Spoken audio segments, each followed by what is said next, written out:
I keep telling myself my identity is I don't enjoy this. Well, what if I flipped the switch and said, you know what?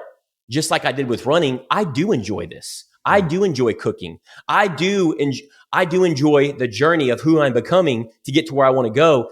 That business athlete, that fit business owner, because I know this is just fueling my body. So I started flipping the switch. I started putting a different meaning to it. Now I'm like, I tell Kendra all the time, man, I can't wait to try out some different spices and try up some different, I'm eating onions, and which 5 years ago, if you would have told me I was eating onions and green bell peppers, I'm like, dude, you're crazy. But if you sauteed onions and green bell peppers and these different types of good vegetables for you, dude, it's so good. You throw it on chicken and pork. So I think that's another thing too. People get stuck, myself included, was I just didn't know how to cook. I didn't have an alternative solution. I was just going for the easy route.